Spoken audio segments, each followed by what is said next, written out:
me gustó muchísimo, que es el siguiente enunciado. Siéntate libre de decirle a todos que soy el monstruo de tu historia. Pero no olvides también decir en qué capítulo me creaste. Eso viene a raíz de un tema que, por cierto, a Jonás le gustó mucho, que podemos traer para acá en terapia familiar. A Wilmy, del hombre chismoso.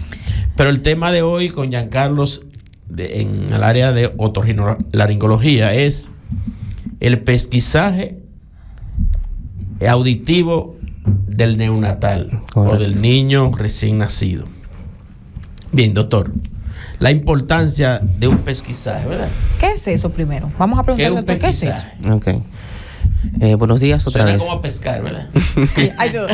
El pesquisaje, también conocido como tamizaje, no son más que acciones que desarrollamos o ejecutamos para diagnosticar ciertas cuestiones de salud antes de que aparezcan, para poder entonces tomar medidas de forma más temprana y poder obtener, por supuesto, una mejoría total o mejor de la que hubiésemos obtenido si hacemos un diagnóstico tardío. O sea, esto aplica para todas las ramas de la medicina. Por ejemplo, en algunas unidades de atención primaria se hace pesquisaje para lo que es la diabetes mellitus, haciéndole prueba de azúcar a las personas en ayunas.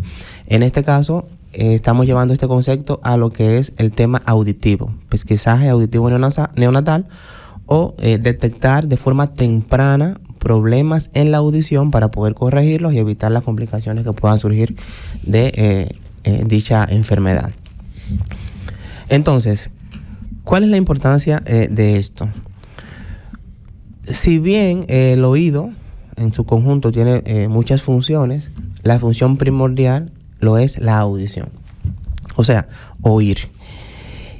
Y la audición es fundamental para desarrollar lo que es el lenguaje, y es justamente donde está, digamos, la parte más fundamental del pesquisaje, ya que si no logramos detectar a tiempo un déficit de audición, el niño en cuestión no podrá desarrollar el lenguaje, o sea, no podrá aprender a hablar. No podemos hablar lo que nunca hemos escuchado. Por lo tanto, es prioritario para poder hablar, poder escuchar primero. Es interesante que usted diga eso, doctor, porque muchas personas dicen erróneamente es sordo-mudo. Eso realmente no existe. No existe, es sorda la persona. Exactamente, no pudo desarrollar el habla porque nunca pudo haber escuchado. Sí puede desarrollar otra forma de comunicación como el lenguaje de señas, pero el habla como tal debemos primero escuchar. Ahora bien, ¿a qué niño debe realizarse el pesquisaje auditivo? La respuesta sería a todos. O sea, todo niño debe ser candidato de una evaluación auditiva.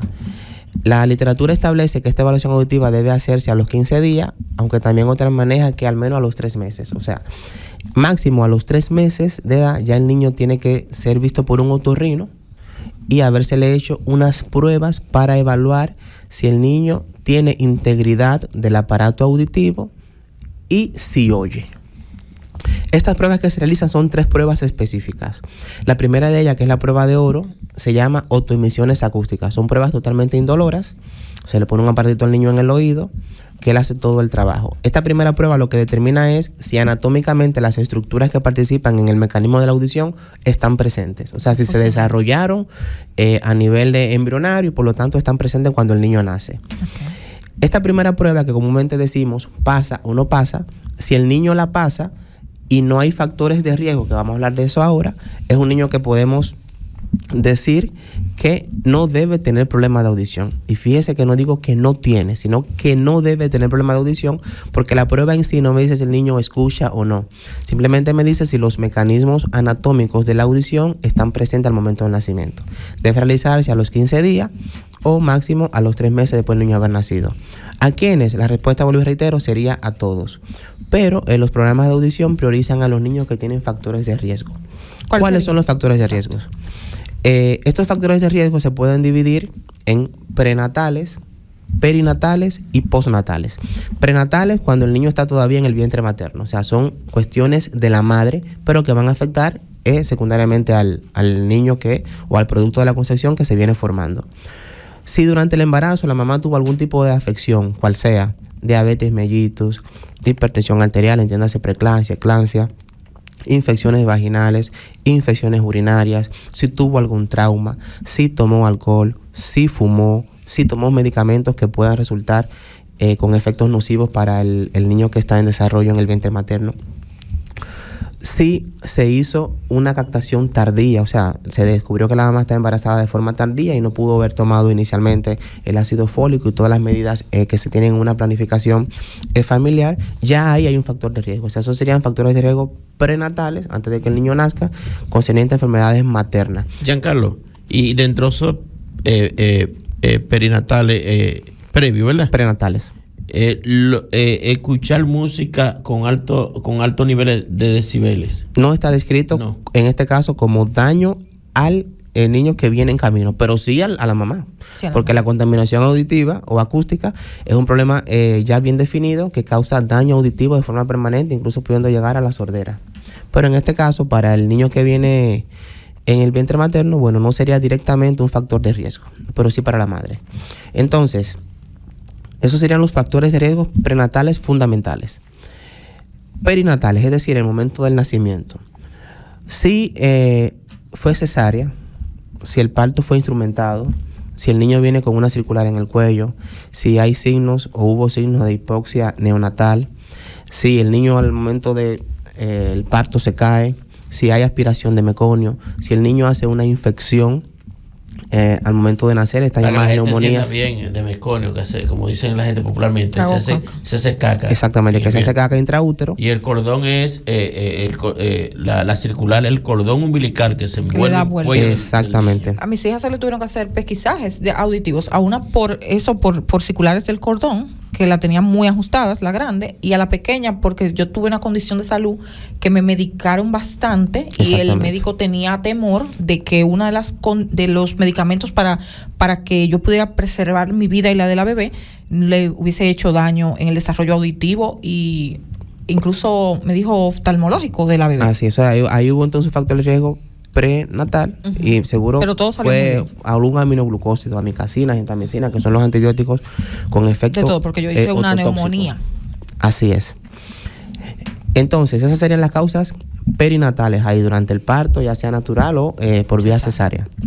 Y luego están las causas postnatales, que es una vez ya que el niño es egresado de la institución donde nació, que ahí sobre todo van las enfermedades virales. Enfermedades virales, entiéndase, la parotiditis, sarampión, aunque ya últimamente hay menos casos de eso, la rubeola y algunas enfermedades del sistema nervioso central, o sea, la meningoencefalitis virales, y ahí también entra la meningoencefalitis bacteriana, que son la principal causa de hipoacusia como secuela en infecciones a temprana edad. La vacuna han disminuido mucho esas infecciones. Gracias a Dios.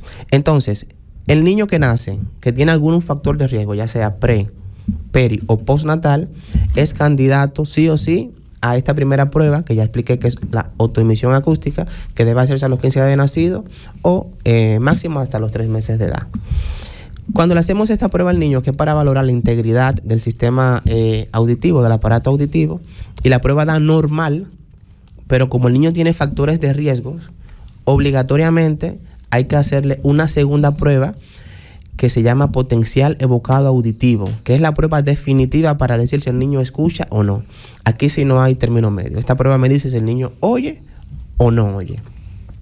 Ahora, si el niño no tiene factores de riesgos y la prueba pasa, o sea, la autoemisión, no necesariamente tenemos que hacerle el potencial evocado, sino simplemente se le dan los consejos a la mamá y se observa cuál es el desarrollo psicomotor de este niño, si va respondiendo a los estímulos sonoros según la edad que vaya teniendo. Así es.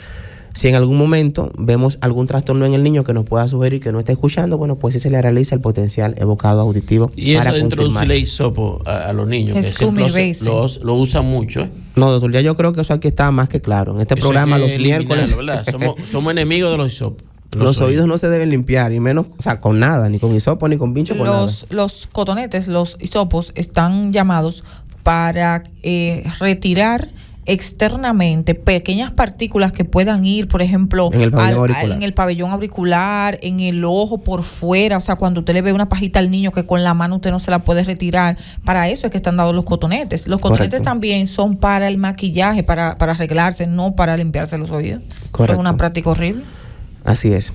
Entonces, existe una tercera prueba que sumada a las dos mencionadas, o sea, las emisiones otoacústicas del potencial educativo auditivo, nos da una integridad de la parte anatómica de lo que es el oído medio, o sea, cómo está la membrana timpánica, cómo están los famosos huesecillos del oído, que es la impedanciometría. Y que en resumen, entonces, estas tres pruebas, emisiones otoacústicas, impedanciometría y potenciales educativos auditivos, son las pruebas que forman parte del pesquisaje auditivo neonatal, que debe hacerse, reitero, 15 días de nacido, máximo 3 meses de nacido, y que la primera, que es la emisión otoacústica, me habla de la integridad anatómica del aparato auditivo a nivel de oído interno, pero no me dice si el niño escucha o no al 100%. Solamente me permite hacer un tamizaje, decir, bueno, a este yo sí le voy a hacer el potencial ahora, sin esperar a ver cómo va evolucionando con la edad, mientras que a este otro, como la prueba fue normal, pasó, podemos esperar a ver cómo es su desarrollo psicomotor, y si hay algún evento que me sugiera hipoacusia, o sea, disminución de la audición, pues entonces le hacemos el potencial. Aquí me surge una pregunta, doctor. ¿Puede ser que el paciente en primera instancia no pase la prueba y en la segunda sí pase? O sea, que la estructura esté anormal o que no esté convencionalmente como se espera y que pase la prueba, así que puede escuchar bien. Sí, eso es correcto. Ahora explico después de la pausa. Ok, vamos a una pausa y regresamos con Médicos en la Radio. ¿Qué tan frecuente con qué frecuencia acuden a hacer el chequeo o pesquisaje auditivo en los recién nacidos? Con frecuencia mínima, doctor. Prácticamente eso aquí no existe. A ver, eso es como 1000 en 1. A ver, explico.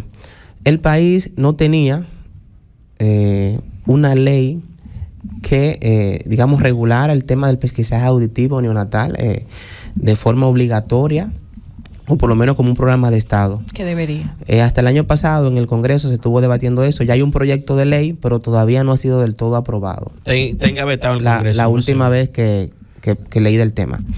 Entonces, a eso sumémosle que no existe tampoco la tradición en los pediatras de mandar a los niños a el chequeo con el especialista del niño sano. Así como el niño tiene que ir al pediatra cada mes su primer año, también hay que mandarlo a ciertas especialidades, dentro de ellas otorrino. Pero los pediatras, que son los que los reciben, tanto en el nacimiento como en el seguimiento de niños sanos y de niños también enfermos, debería entonces orientar a la madre, a los padres, de que lo manden al otorrino. Todo niño. No solamente al otorrino, yo digo que también al oftalmólogo. Yo puedo decir que otorrino, la primera educación que debemos tener los profesionales de la salud, aprendiendo a referir a los pacientes, a los otros especialistas que no son tan famosos como son los otros que se necesitan sí o sí. Yo siempre... Me explico, en ese sentido, es verdad, porque a veces un paciente acude a usted porque usted es el médico, como que la gente lo tiene como en la punta de la lengua, voy para donde fulano,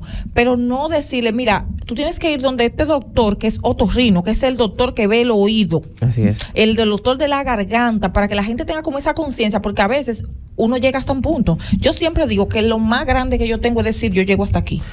Así es, yo siempre... Yo soy igual también. Yo llego hasta aquí. Porque no hay que quedarse con los pacientes. No. Mira, cada médico tiene un límite. No importa la especialidad que sea. Claro. Desde el médico general, el médico generalista tiene su límite. El médico de familia tiene su límite. El médico internista tiene su límite. El cardiólogo tiene su límite. ¿Me entiendes? Todos los especialistas, todas las especialidades en la rama que sea, no solamente en la medicina, también en el derecho, tiene su límite. En todo. Entonces, cuando usted sabe que usted llegó a su límite, por favor, no continúe con ese paciente, refiéralo.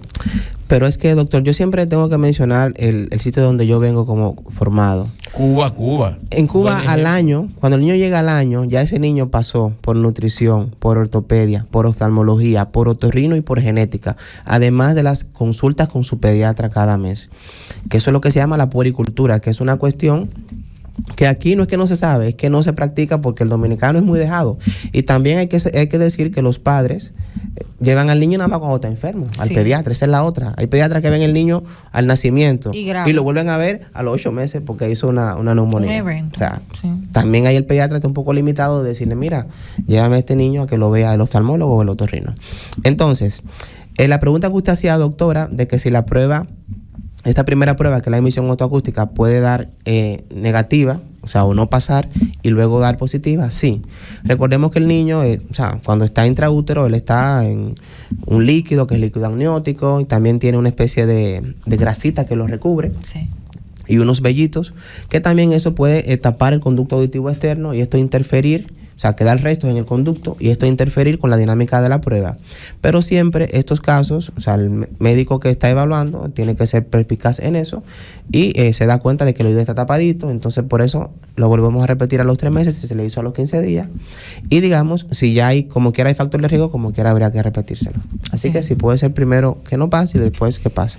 Igual siempre le decimos al familiar en cuestión que no es que el niño no escucha cuando la prueba da que no pasa, sino que... Tenemos una llamada telefónica, doctor, a ver.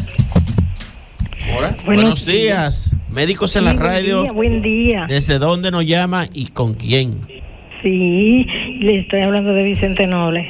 Ay, qué chulo la gente de Vicente Noble. Un saludo para todos allá. Gracias. Un saludo para usted y bendiciones. Amén. Sí, hoy yo quiero hacerle una pregunta. Sí, yo tengo un sobrinito pequeño, tiene 5 años.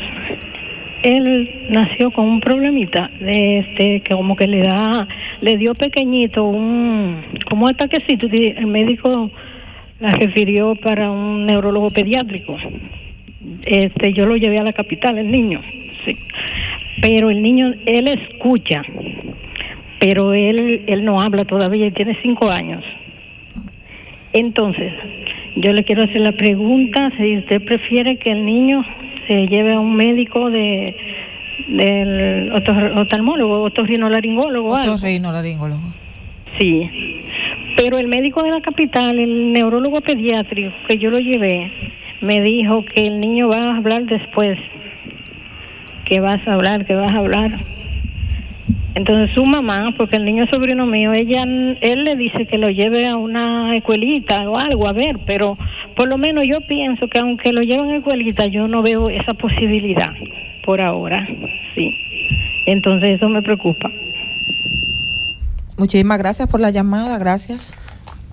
Bueno, la respuesta es sí, desde luego. O sea, ese niño tiene que ser visto cuanto antes por un otorrino y se le deben indicar las pruebas auditivas pertinentes. Ya a esta edad, a este niño hay que hacer la batería completa, no solo autoemisiones. Hay que hacer autoemisiones, impedancia y potencial evocado auditivo. Todo trastorno del lenguaje debe ser, o sea, uno de los primeros especialistas que debe intervenir en la evaluación de estos niños es el otorrino. Y, o sea, ahí no sé qué pasó, porque normalmente los neurólogos pediátricos siempre mandan piden la interconsulta con otorrino y piden las pruebas auditivas. Lo que pasa es, doctor, disculpe mi intervención, es que las personas cuando empiezan a presentar, a ver estas conductas en los niños, ya cuando los niños caminan y cuando ellos empiezan a darle órdenes que el niño hace su vida porque no está escuchando, entonces es que ellos dicen que tienen problemas mentales, se confunden y empieza el pueblo a sugerir, porque no es ni siquiera a veces los mismos padres, tienes que llevarlo a salud mental, allá me lo llevan, tienes que llevarlo a neurólogo pediátrico. A veces cuando me caen allá, cuando tengo la suerte de que me caigan allá, yo de una vez les digo, no, es para el otorrino y lo refiero para el otorrino. Porque uno cuando observa el niño, porque un niño tú le das una orden en un momento determinado y dije, no, que él es malcriado, que no. Yo dije, no, pero este niño no escucha. Me ha pasado. Eso estaba yo analizándolo hoy mismo con alguien. Digo, pero no, pero este niño no escucha. Y es verdad, cuando lo mando, le hacen sus pruebas, el niño, el pobre, mira, no escuchaba nada. Y ellos entendían que era malcriado. Él a veces obedecía por vibración, porque él por vibraciones, usted sabe, él como que miraba en el momento, pero lo tenían como que él era un problema. Pero sí, a la señora que llamó debe pasar por la consulta, cuanto antes, porque cada día que se pierde en problemas auditivos, eso ya no se vuelve a recuperar. O sea, no es lo mismo intervenir un niño con 2 años que con 5. O sea, y hay un tiempo prudente en el desarrollo neurocognitivo de esa persona que ya no se puede recuperar. Hasta del lenguaje. Eso es correcto. Otra cosa que quiero puntualizar, que es una pregunta que se hizo vía línea, hablamos de que dentro de los factores de riesgo prenatales estaban ciertos medicamentos que pueden resultar ototóxicos, o sea, provocar un daño en la audición, en el oído que se está formando. Dentro de esos medicamentos, que son muchos, los fundamentales son los antibióticos aminoglucósidos, entiéndase amicacina, gentamicina, que los obstetras saben que eso es riesgo-beneficio cuando se tiene que usar. Y también ahí entran los salicilatos, la familia del ibuprofeno, la aspirina, que son medicamentos que también se usan de forma discriminada y bueno, pueden resultar ser ototóxicos también. Sí, pero hay ocasiones que se utilizan esos medicamentos y es sí o sí para salvar la vida de la paciente. Entonces, Claro. por eso es bueno que usted aclare que no es que los Riesgo-beneficio. medicamentos son un daño, Riesgo-beneficio. porque fue riesgo-beneficio. En mi caso, a nivel personal, hablando muy desde el yo, fue para salvarme la vida y salvarle la vida a mi bebé, que Así estamos es. hablando muy bien ya en ese tiempo. Es que la antibioterapia es muy diversa. Es que yo tenía neumonía. Entonces, una infección de vía urinaria en un embarazo, lo correcto es hacerle un cultivo de orina previo a una indicación. Y, como tú dices, hay que tener mucho cuidado con los aminoglucósidos Claro. en tratar las infecciones. Cuidado, pero Y yo saber- he visto mucha indicación en embarazo de gentamicina y Sí. de amicacina. Sin Sí. cultivo y sin antibiograma. Sin nada, Exactamente. con Ahí Dios que y la está el error. estrella. Nada, seguimos, Giancarlo, ¿verdad? Todavía. Ok. A ver. Entonces, Dominicana cuenta con sitios donde hacer las evaluaciones auditivas, sí. Y Barahona también. O sea, allá en Barahona tenemos un centro donde se realizan todas estas pruebas auditivas y las personas, o sea, la empresa a la que está afiliada este centro es una empresa de renombre internacional. O sea, no es inventando que estamos, sino tenemos aquí una compañía de renombre internacional. Y estas pruebas, la mayoría también ya están cubiertas por los seguros. Es decir, que no hay razón. Aquí en Barahona estamos realizando las pruebas en el Centro de Diagnóstico Doctora Cerda, CEDICSE. Ah, mira ahí. Pero las personas, la compañía... Frente al Banco de Reserva. Frente correcto. al Banco de Allá Reserva, arriba la en entrada de Palmarito. Palmarito. Así es, Ahí doctora que se hace- Cerda, un saludo para usted. Ahí también, que valga la cuña, ahí que yo mando a hacer los electroencefalogramas porque es el único lugar Correcto. donde lo hacen. Entonces, la empresa que está, o sea, con la que trabajamos allí es Laudio Audiología, que repito, es una empresa de origen español, pero de renombre internacional. Entonces, no hay y además también los seguros, incluso el seguro subsidiado de Senasa cubre la mayoría de estas pruebas. Ay, qué chulo. ¿Cómo? Por lo tanto, no Qué hay bien. razón para que si usted tiene un niño, un sobrino, un vecino que nota que ya tiene 1 año y medio y el niño no está dando muestra de hablar, hay que llevarlo al otorrino. Y a todos recién nacidos, vuelvo y reitero, también sería lo ideal que pase por una consulta de otorrino antes de los 3 meses Usted de tiene edad. mucha fe, doctor. Con su fe vamos a hacer una iglesia. Amén. Claro, porque no tenemos esa cultura los profesionales de la salud. Somos los que tenemos que tener la cultura de enviarlo. Ok. Por nosotros es que estamos, primero tenemos que educarnos nosotros. Así es, así es. Para terminar, Giancarlo, la sugerencia, ¿verdad? 3 recomendaciones. 3 recomendaciones. Bueno, lo primero es a las embarazadas o a la mujer que está planificando quedar embarazada. Tenga en cuenta que un embarazo responsable origina un niño sano. Así es. Entonces, ojo con las bebidas alcohólicas, ojo con el tabaco, ojo con ciertos medicamentos y atenderse todas las enfermedades durante el embarazo a tiempo. O sea, no esperar los 6 meses para ir al ginecólogo. Deje el teteo, prima. Eso es lo primero. Guarde esos meses, por favor. Segundo. La calle no se va. Segundo, el niño ya nació, hablar con el pediatra. Doctor, yo me gustaría que usted me refiriera a mi niño al otorrino para evaluarlo. Tenga o no tenga factores de riesgo. O sea, usted también como padre tiene que tomar una conducta proactiva y nuestro objetivo en este programa es orientar también a los padres. Y tercero, como siempre digo, evitar la manipulación. Esa es una recomendación fija aquí por mí de los oídos. Los oídos no se limpian, no se manipulan, no se tocan. Un oído con cerilla no es un oído sucio, sino es un oído saludable. Deje de Bien. estarse rascando el oído, señora, con esa pluma. Usted misma, la estoy viendo. Nada, despedimos el programa por el día de hoy con el doctor Giancarlo de la Paz, la doctora Elizabeth Mora y un servidor Teodoro Pérez López. Gracias, un Bye. placer Hasta como mañana, siempre. Dios Cuídense. mediante.